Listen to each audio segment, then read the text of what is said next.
Class 12 Physics, Magnetism and Magnetic Effects of Electric Current. Example 3.33. Compute the magnetic length of the uniform bar magnet. If the geometric length of the magnet is 12 cm, mark the position of the magnetic pole points.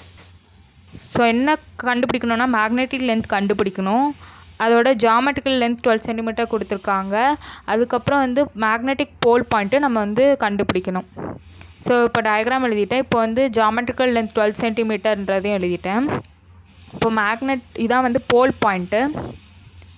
இப்போ வந்து நம்ம geometrical length 12 centimetre எழுதிட்டோமா. இப்போ magnetic length வந்து நம்ம கண்டுபிடிக்கணும். So அப்போ magnetic length வந்து magnetic length is equal to 5/6 into geometrical length தான் ஃபார்முலா. ஸோ அப்போ 5/6 into geometrical length நம்மளுக்கு தெரியும் 12 சென்டிமீட்டர். ஸோ அதையும் சப்ஸ்டியூட் பண்ணிக்கிட்டேன். ஸோ இப்போ இதை கேன்சல் பண்ணோன்னா நம்மளுக்கு 10 சென்டிமீட்டர்னு வரும். ஸோ அப்போ magnetic length equal to 10 centimetre. அடுத்த போல் பாயிண்ட் நம்ம கண்டுபிடிக்கணும். ஸோ இதுக்கு எப்படி கண்டுபிடிக்கணும்னா நம்ம மேக்னெட்டிக் லென்த் எடுத்தோம் இல்லையா, அந்த 10 சென்டிமீட்டரை ஃபஸ்ட்டு எழுதிடணும்.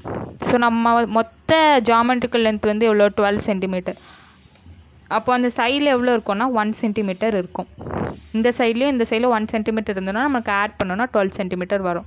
ஸோ இப்போ கரெக்டாக அந்த 1 சென்டிமீட்டர் இருக்கு இல்லையா, அந்த இடத்துல தான் இந்த போல் பாயிண்ட் வந்து இருக்கும்.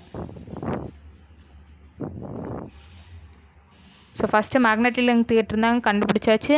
அடுத்த போல் பாயிண்ட்ஸும் வந்து நம்மளுக்கு பொசிஷன் பண்ண சொல்லியிருக்காங்க, அதையும் நம்ம பண்ணிட்டோம். ஸோ இதில் வந்து that represent the pole point, அதையும் எழுதிடணும்.